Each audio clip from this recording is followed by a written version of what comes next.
ಪ್ರಾಪ್ತ ಬಾಲಕಿಗೆ ಬಲವಂತವಾಗಿ ಮದ್ಯ ಕುಡಿಸಿ ಸಾಮೂಹಿಕ ಅತ್ಯಾಚಾರ ಎಸಗಿರುವಂತಹ ಘಟನೆ ದೆಹಲಿ ಹೊರವಲಯದ ಸಮಯಪುರ ಬದ್ಲಿ ಬಳಿ ನಡೆದಿದ್ದು. ಇಬ್ಬರು ಆರೋಪಿಗಳನ್ನು ಪೊಲೀಸರು ಬಂಧಿಸಿದ್ದಾರೆ. ಅಪ್ರಾಪ್ತೆಯನ್ನ ನರೋತ್ತಮ್ ಮನೆಗೆ ಕರೆತಂದು ಆಕೆಗೆ ಬಲವಂತವಾಗಿ ಮದ್ಯವನ್ನು ಕುಡಿಸಿದ್ದಾರೆ. ನಂತರ ಆಕೆಯ ಮೇಲೆ ಅತ್ಯಾಚಾರವನ್ನು ಎಸಗಿದ್ದಾರೆ.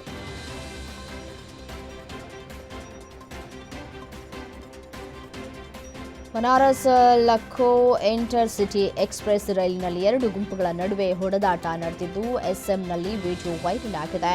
ಈ ವಿಡಿಯೋದಲ್ಲಿ ಯುವಕರು ಪರಸ್ಪರ ಗುದ್ದಾಡಿಕೊಂಡಿದ್ದಾರೆ. ರೈಲು ಹತ್ತುವ ಮತ್ತು ಸೀಟು ಲಭ್ಯತೆಯ ಬಗ್ಗೆ ಎರಡು ಗುಂಪುಗಳ ನಡುವೆ ಶುರುವಾದ ಈ ಜಗಳ ಕೂಡಲೇ ಹೊಡೆದಾಟದ ಹಂತಕ್ಕೆ ತಲುಪಿದೆ ಅಂತ ವರದಿಯಾಗಿದೆ.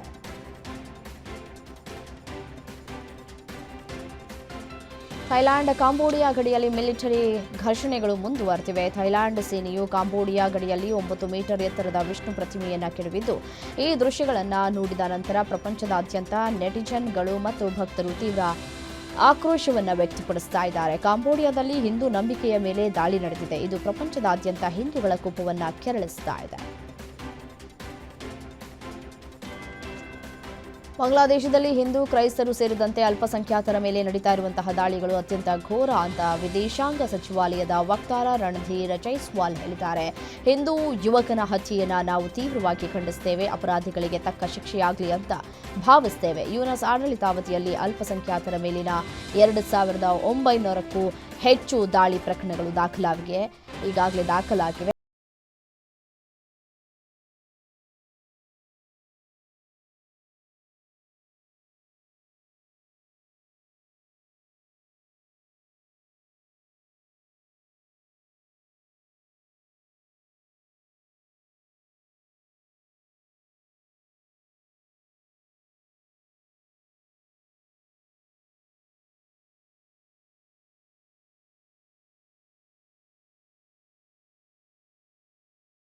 ಬಾಂಬ್ ದಾಳಿ ನಡೆಸಿದ ಈ ಕ್ರೈಸ್ತರನ್ನ ಗುರಿಯಾಗಿಸಿ ನಡೆಸ್ತಾ ಇರುವಂತಹ ದಾಳಿಗೆ ಪ್ರತಿಯಾಗಿ ಏರ್ ಸ್ಟ್ರೈಕ್ ಮಾಡಲಾಗಿದೆ ಅಂತ ಅಮೆರಿಕ ತನ್ನ ದಾಳಿಯನ್ನು ಸಮರ್ಥಿಸಿಕೊಂಡಿದ್ದು, ತಮ್ಮ ಟ್ರೂತ್ ಸಾಮಾಜಿಕ ಜಾಲತಾಣದಲ್ಲಿ ಅಧ್ಯಕ್ಷ ಡೊನಾಲ್ಡ್ ಟ್ರಂಪ್ ಬಾಂಬ್ ದಾಳಿ ನಡೆಸಿದ್ದನ್ನು ಅಧಿಕೃತವಾಗಿ ಪ್ರಕಟಿಸಿದ್ದಾರೆ.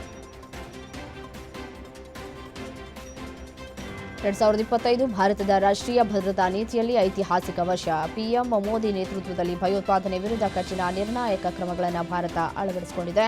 ಆಪರೇಷನ್ ಸಿಂಧೂರ್ ಮೂಲಕ ಶತ್ರುಗಳ ಪ್ರದೇಶದೊಳಗೆ ನುಗ್ಗಿ ದಾಳಿಯನ್ನು ಮಾಡುವ ಸಾಮರ್ಥ್ಯವನ್ನು ಪ್ರದರ್ಶಿಸಿತು. ರಕ್ಷಣಾ ಉತ್ಪಾದನೆ, ಬಜೆಟ್ ಹೆಚ್ಚಳ, ಸ್ವದೇಶಿ ತಂತ್ರಜ್ಞಾನ ಬಳಕೆಯಿಂದ ಭಾರತದ ಸೇನಾ ಶಕ್ತಿ ಮತ್ತು ಸ್ವಾವಲಂಬನೆ ಗಣನೀಯವಾಗಿ ಬೆಳೆದಿದೆ. ಜಾಗತಿಕ ಅನಿಶ್ಚಿತತೆಯ ನಡುವೆ ಭಾರತದ ಆತ್ಮವಿಶ್ವಾಸ ಎದ್ದು ಕಾಣುತ್ತದೆ. ಭಯೋತ್ಪಾದನೆ ವಿಚಾರದಲ್ಲಿ ಪಿಎಂ ಮೋದಿ 5 ಹೊಸ ಸಹಜ ಕ್ರಮಗಳನ್ನು ತಿಳಿಸಿದ್ದಾರೆ. ಕೇರಳದಲ್ಲಿ ಮೊದಲ ಬಾರಿಗೆ ಬಿಜೆಪಿ ಮೇಯರ್ ಆಗಿದ್ದು ಇತಿಹಾಸ ಸೃಷ್ಟಿಸಿದ್ದಾರೆ. ರಾಜಧಾನಿ ತಿರುವನಂತಪುರಂ ನಗರಾಡಳಿತದಲ್ಲಿ ಬಿಜೆಪಿ ದಾಖಲೆ ಬರೆದಿದ್ದು, ಕಾರ್ಪೊರೇಷನ್ನ ಮೇಯರ್ ಗದ್ದುಗೆಗೆ ಬಿಜೆಪಿ ನಾಯಕ ಆಯ್ಕೆಯಾಗಿದ್ದಾರೆ. ವಿವಿ ರಾಜೇಶ್ ಮೇಯರ್ ಆಗಿದ್ದಾರೆ. ಡಿಸೆಂಬರ್ 9ರಂದು ತಿರುವನಂತಪುರಂ ಪಾಲಿಕೆಗೆ ನಡೆದಿದ್ದ ಚುನಾವಣೆಯಲ್ಲಿ ಬಿಜೆಪಿಗೆ 50, ಎಲ್ಡಿಎಫ್ಗೆ 29 ಹಾಗೂ ಯುಡಿಎಫ್ನಿಂದ 19 ಇಬ್ಬರು ಪಕ್ಷೇತರರು ಗೆದ್ದಿದ್ರು. 101 ಸಂಖ್ಯಾಬಲದಿಂದ ಬಿಜೆಪಿಗೆ ಬಹುಮತ ಬಂದು ಮೇಯರ್ ಗದ್ದುಗೆ ತಮ್ಮದಾಗಿಸಿಕೊಂಡಿದೆ. ಮುಂಬೈನಲ್ಲಿ ಪಾರಿವಾಳಗಳಿಗೆ ಆಹಾರ ಹಾಕಿದ್ದಕ್ಕೆ ಉದ್ಯಮಿಯೊಬ್ಬ 5,000 ರೂಪಾಯಿ ದಂಡವನ್ನು ಕಟ್ಟಿದ್ದಾರೆ. ಸಾರ್ವಜನಿಕ ಪ್ರದೇಶದಲ್ಲಿ ಪಾರಿವಾಳಕ್ಕೆ ಆಹಾರ ನೀಡಬಾರದು ಎಂಬ ನಿಯಮವನ್ನು ಉಲ್ಲಂಘಿಸಿರುವುದರಿಂದ ಕೋರ್ಟ್ ದಂಡವನ್ನು ಹಾಕಿದೆ.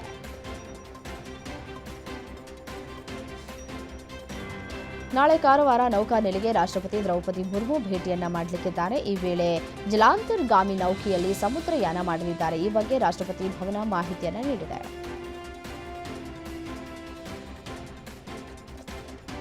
ಚಿನ್ನದ ಬೆಲೆ ಗಗನಕ್ಕೇರ್ತಾ ಇದೆ ಅನ್ನೋ ಶಾಕ್ನಲ್ಲಿರುವಂತಹ ಗ್ರಾಹಕರಿಗೆ ಈಗ ಬಿಳಿ ಲೋಹದ ದರವು ತಲೆ ತಿರುಗುವಂತೆ ಮಾಡ್ತಾ ಇದೆ. ದಿನೇ ದಿನೇ ಬೆಳ್ಳಿ ದರ ಸಹ ಹೆಚ್ಚಾಗ್ತಲೇ ಇದೆ. ಬೆಂಗಳೂರಿನಲ್ಲಿ ಬೆಳ್ಳಿ ಕೆಜಿಗೆ 2.43 ಲಕ್ಷಕ್ಕೆ ಏರಿಕೆಯಾಗಿದೆ. ಒಂದೇ ದಿನ 9,500 ರೂಪಾಯಿಗೆ ಜಿಗಿತವನ್ನು ಕಂಡಿದ್ದು, ಈ ವಾರ ಸೋಮವಾರದಿಂದ ಶುಕ್ರವಾರದವರೆಗೆ 21,200 ರೂಪಾಯಿ ಜಿಗಿದಿದೆ. ಇನ್ನು ಚಿನ್ನ ಸಹ ದುಪ್ಪಟ್ಟು ಆಗ್ತಲೇ ಇದೆ. ರಾಷ್ಟ್ರ ರಾಜಧಾನಿ ದೆಹಲಿಯಲ್ಲಿ ವಾಯು ಮಾಲಿನ್ಯ ಹೆಚ್ಚಾಗಿದ್ದು ಇಲ್ಲಿನ ಕಳಪೆ ಗುಣಮಟ್ಟದ ಗಾಳಿ ಜನರಿಗೆ ತೊಂದರೆಯಾಗ್ತಾ ಇದೆ. ಇದರಿಂದಾಗಿ ಮುನ್ಸಿಪಲ್ ಕೌನ್ಸಿಲ್ ಮಾಲಿನ್ಯವನ್ನು ನಿಭಾಯಿಸುವುದಕ್ಕೆ 13 ಬಹುಮಹಡಿ ಕಟ್ಟಡಗಳ ಮೇಲೆ ಹೊಗೆ ನಿವಾರಕ ಬಂದೂಕುಗಳನ್ನು ಅಳವಡಿಸಿ ಗಾಳಿಯು ಮಾಲಿನ್ಯಕಾರಕಗಳನ್ನು ಚದುರಿಸಿ ಗಾಳಿಯನ್ನು ಸ್ವಲ್ಪ ಮಟ್ಟಿಗೆ ತೆರವುಗೊಳಿಸಿದೆ.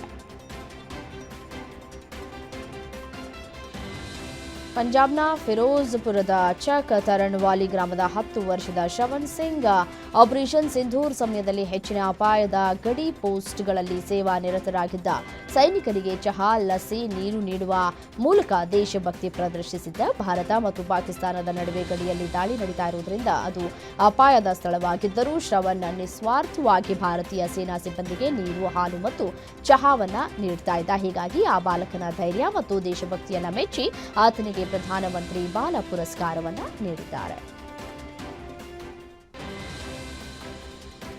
ತಿರುವನಂತಪುರದಲ್ಲಿ ನಡೆದಂತಹ ಶ್ರೀಲಂಕಾ ಮಹಿಳಾ ವಿರುದ್ಧದ 3ನೇ ಟಿ20 ಪಂದ್ಯದಲ್ಲಿ ಆತಿಥೇಯ ಭಾರತ ಮಹಿಳಾ ತಂಡವು ಏಕಪಕ್ಷೀಯ ಗೆಲುವನ್ನು ಸಾಧಿಸಿ ಇನ್ನೂ 2 ಪಂದ್ಯಗಳು ಬಾಕಿ ಇರುವಂತೆಯೇ ಸರಣಿಯನ್ನ ವಶಪಡಿಸಿಕೊಂಡಿದೆ. 3ನೇ ಟಿ20 ಪಂದ್ಯವನ್ನು 8 ವಿಕೆಟ್ಗಳಿಂದ ಗೆದ್ದುಕೊಂಡ ಟೀಂ ಇಂಡಿಯಾ ಗೆಲುವಿನಲ್ಲಿ ರೇಣುಕಾ ಸಿಂಗ್, ದೀಪ್ತಿ ಶರ್ಮಾ ಮತ್ತು ಶೆಫಾಲಿ ವರ್ಮಾ ಪ್ರಮುಖ ಪಾತ್ರ ವಹಿಸಿದ್ರು. ಈ ಮೂವರ ಅದ್ಭುತ ಪ್ರದರ್ಶನದಿಂದಾಗಿ ಹರ್ಮನ್ ಪಡೆ ಸರಣಿಯಲ್ಲಿ 3-0 ಅಂತರದ ಮುನ್ನಡೆಯನ್ನು ಪಡೆದುಕೊಂಡಿದೆ.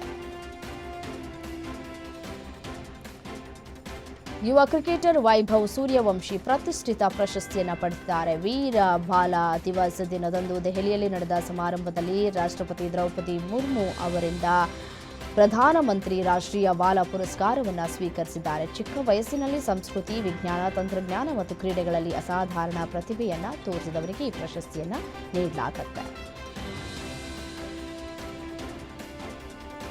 ವಿಜಯ್ ಹಜಾರೆ ಟ್ರೋಫಿಗೆ 15 ವರ್ಷಗಳ ಬಳಿಕ ಮರಳಿದ ವಿರಾಟ್ ಕೊಹ್ಲಿ ದೆಹಲಿ ಪರ ಅಬ್ಬರಿಸಿದ್ದಾರೆ. ಮೊದಲ ಪಂದ್ಯದಲ್ಲಿ ಭರ್ಜರಿ ಶತಕ ಸಿಡಿಸಿದರೆ ಎರಡನೇ ಪಂದ್ಯದಲ್ಲಿ ಕೇವಲ 29 ಎಸೆತಗಳಲ್ಲಿ ಸ್ಫೋಟಕ ಅರ್ಧಶತಕ ಬಾರಿಸಿ ತಮ್ಮ ಅತ್ಯುತ್ತಮ ಫಾರ್ಮ್ ಮುಂದುವರೆಸಿದ್ದಾರೆ.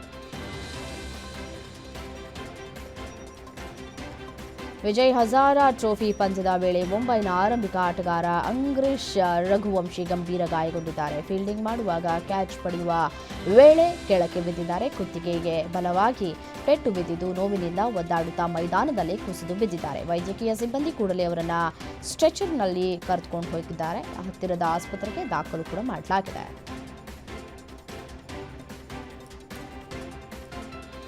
ದರ್ಶನ್ ಪತ್ನಿ ವಿಜಯಲಕ್ಷ್ಮಿಗೆ ಕೆಲ ಕಿಡಿಗೇಡಿಗಳು ಸೋಷಿಯಲ್ ಮೀಡಿಯಾದಲ್ಲಿ ಬೆದರಿಕೆ, ನಿಂದನೆ ಸಂದೇಶವನ್ನ ಮಾಡಿ ಹುಚ್ಚಾಟವನ್ನು ಮೆರೆದಿದ್ರು. ಈ ಕಿರುಕುಳದ ವಿರುದ್ಧ ವಿಜಯಲಕ್ಷ್ಮಿ ಸಿಸಿಬಿ ಸೈಬರ್ ಠಾಣೆಗೆ ದೂರನ್ನ ನೀಡಿದ್ದು ಪೊಲೀಸರು ತನಿಖೆಯನ್ನ ಶುರು ಮಾಡಿದ್ದಾರೆ. ವಿಜಯಲಕ್ಷ್ಮಿ ದೂರಿನ ಮೇರೆಗೆ 18 ಸೋಷಿಯಲ್ ಮೀಡಿಯಾ ಬಳಕೆದಾರರ ವಿರುದ್ಧ ಮೊನ್ನೆ ಸಿಸಿಬಿ ಸೈಬರ್ ಠಾಣೆಯಲ್ಲಿ ಕೇಸ್ ದಾಖಲಾಗಿತ್ತು.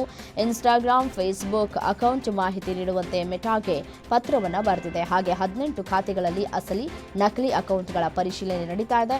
ಇನ್ನೆರಡು ದಿನಗಳಲ್ಲಿ ಬಳಕೆದಾರರ ಮಾಹಿತಿ ಪೊಲೀಸರ ಕೈ ಸೇರಲಿದ್ದು ಕೆಟ್ಟ ಕಾಮೆಂಟ್ ಹಾಕಿದವರಿಗೆ ಬಂಧನದ ಭೀತಿ ಎದುರಾಗಿದೆ.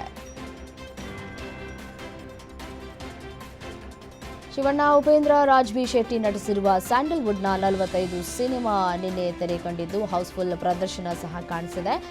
ಆದರೆ ಸಿನಿಮಾಗೆ ಪೈರಸಿ ಕಾಟ ಶುರುವಾಗಿದ್ದು ಈ ಬಗ್ಗೆ ನಿರ್ಮಾಪಕ ರಮೇಶ್ ರೆಡ್ಡಿ ಗುಡುಗಿದ್ದಾರೆ. ಸಿನಿಮಾ ರಿಲೀಸ್ ಆಗಿ 24 ಗಂಟೆಯಲ್ಲಿ ಪೈರಸಿ ಮಾಡ್ತಾ ಇದ್ದಾರೆ. ನನಗೆ ಪೈರಸಿಗಳ ಲಿಂಕ್ಗಳು ಬರ್ತಿದ್ದಾವೆ.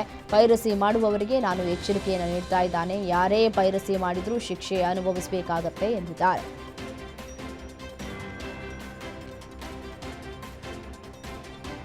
ರಣವೀರ್ ಸಿಂಗ್ ಅಭಿನಯದ ಬಾಲಿವುಡ್ ಚಿತ್ರ ಧುರಂಧರ್ ಅಪರೂಪದ ದಾಖಲೆ ಬರೆದಿದೆ. ಈ ಸಿನಿಮಾ ವಿಶ್ವದಾದ್ಯಂತ 1,000 ಕೋಟಿ ರೂಪಾಯಿ ಸಂಗ್ರಹಿಸುವ ಮೂಲಕ ಇತಿಹಾಸವನ್ನು ಸೃಷ್ಟಿಸಿದೆ.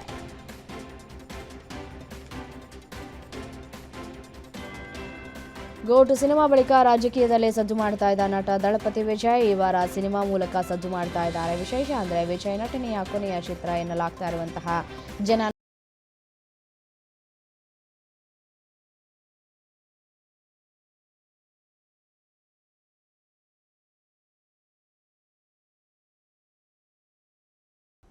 ಇವಿಷ್ಟು 50 ಗ್ಯಾರಂಟಿಯ ಹೈಲೈಟ್ಸ್. ನೋಡ್ತಾರೆ ಗ್ಯಾರಂಟಿ ನ್ಯೂಸ್, ಸುದ್ದಿ ಖಚಿತ, ನ್ಯಾಯ ನಿಶ್ಚಿತ.